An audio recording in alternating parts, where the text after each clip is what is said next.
Pretty good.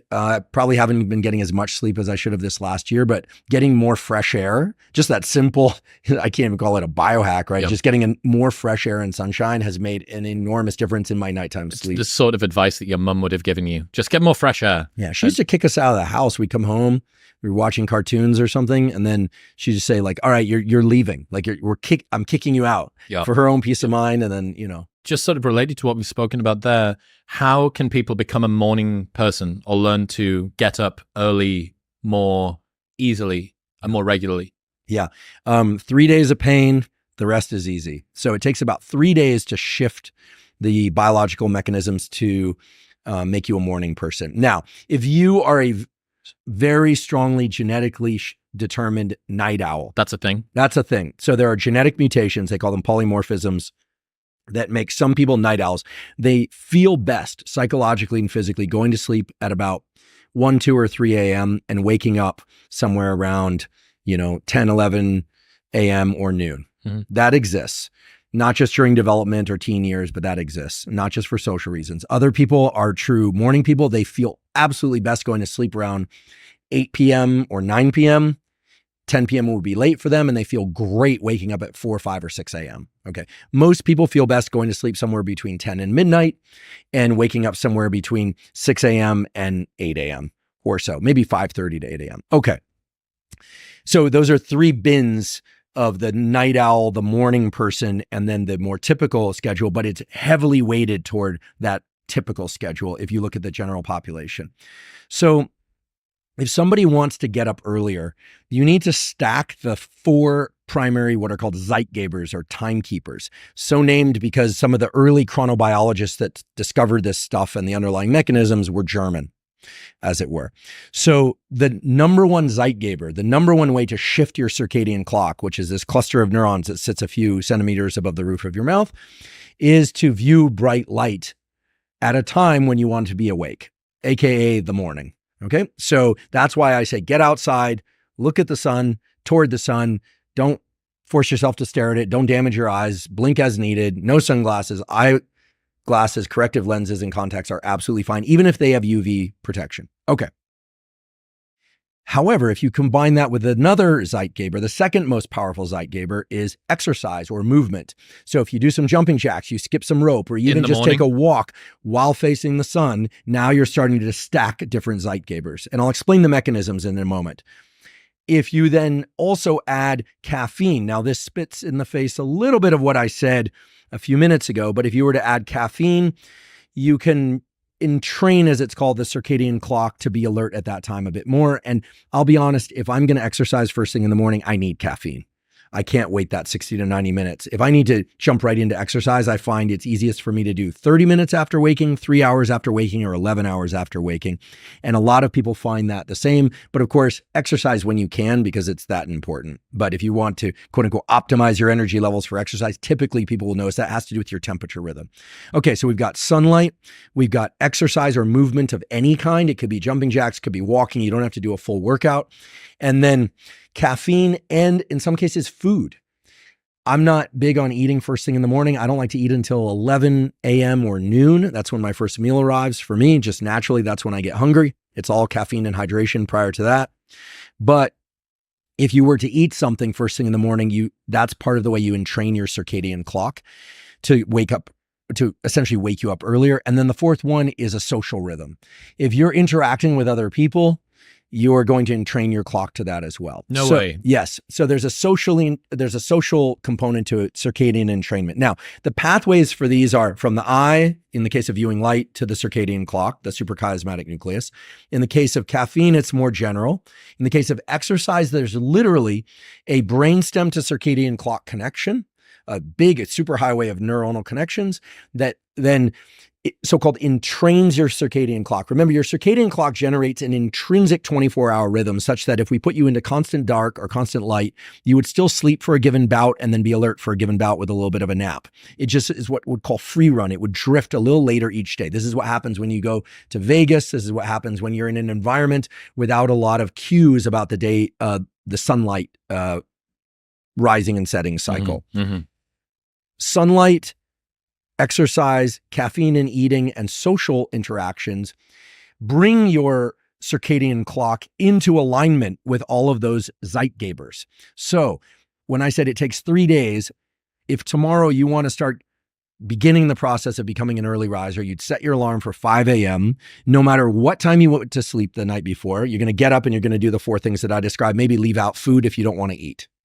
Maybe leave out caffeine if you want to delay by 90 minutes. It's going to hurt. And then by the early afternoon, you'll be dragging a bit. And you just have to be careful to not overindulge in caffeine, which will then cause you to fall asleep later. Then you want to go to sleep at your now naturally slightly earlier sleep time. The next day, you'll notice it'll be a little bit easier to do the morning routine I just described. And by the 3rd day, you ought to be waking up with or before the alarm by a few minutes or moments, because your circadian clock has phase shifted. Okay. It's phase advanced, as we say. Your circadian clock intrinsic to you generates a 24.2 or a 24.3 hour rhythm. It's not perfectly 24 hours. And that we believe, we don't know, but the just so story is that it's such that you're able to then shift that clock in one or the other direction. You can phase advance, so you wake up earlier and go to sleep earlier. You can phase delay. How do you phase delay? Well, you're probably doing this already. Everyone nowadays pretty much qualifies as a shift worker by the strict and not so strict criteria of shift work, which is, are you doing any kind of cognitive activity after 9 p.m.? Are you viewing any kind of bright lights after 9:30 p.m.? Most people would say yes. So the diabolical thing about the circadian timing system is that it requires a lot of bright light, ideally from sunlight, but a lot of bright light early in the day to make you a morning and daytime person. Mm-hmm. But it requires just a little bit of bright light, even from an artificial source, after the hours of about 9:30 p.m. till 4 a.m. to quash your melatonin and make it difficult to sleep, or if you sleep, to make that sleep not as effective. There's a simple remedy, however, which is, and this is a beautiful study published in Science Reports in 2022, if you view sunlight in the afternoon, even for 5 minutes or so, could be late afternoon, could be sunset, take off your sunglasses, look in the direction of the sun, so now looking west, you adjust the sensitivity of your retina, the neurons in the back of your eye, such that bright light later at night doesn't have quite as much effect to suppress melatonin. It reduces the melatonin suppressive effects by about 50% or offsets those. So I think of this afternoon viewing as, well, first of all, it's nice to look at a sunset. If you're indoors in an environment like this, even if there are bright lights on, get outside for a few minutes before the sun sets. This is especially important in winter. Even if you can't see the sun as an object, get some sunlight in your eyes, and that will at least partially offset the effects of bright light in your eyes at night, partially. And I refer to this more or less as your Netflix inoculation, so that night you can be on your phone or watch Netflix and it's not going to disrupt your sleep as much, but it will still disrupt your sleep somewhat. But let's, unless, like Rick Rubin's very diligent about wearing the red lens glasses. I've started doing that as well. But if you don't do that, well, I'm guessing he also sees the sunset in the evening. Mm-hmm. He's very attached for good scientific reasons to the sunlight thing. But these are little things that take just moments, right? They're essentially zero cost that can really improve your sleep. But that's how you become a morning person. If you want to become a night person, you do the opposite. You view bright light between the hours of 4 p.m. and 10 p.m. and then you will phase delay or phase shift in a delayed way your circadian clock, making you want to wake up later the next morning. I wonder if dogs count as social interaction. Absolutely. And they have all of the same mechanisms we just described. So I just thinking, how can we stack that everything first thing in the morning walk? Yeah. If you're in a place that's not Iceland or somewhere that's super high north, dog, social interaction, moving around, and then caffeine if you do, or if you don't want it. But if you have a dog that likes to run, you're even better off because it'll force you to run. You're gonna have to chase after it. If you have an English bulldog like I did, you'd be lucky if you get out of bed by 10. A little bit. Yeah, you're in. Their eyes are droopy. They don't like to move. But it is the case that dogs will naturally orient toward the sun.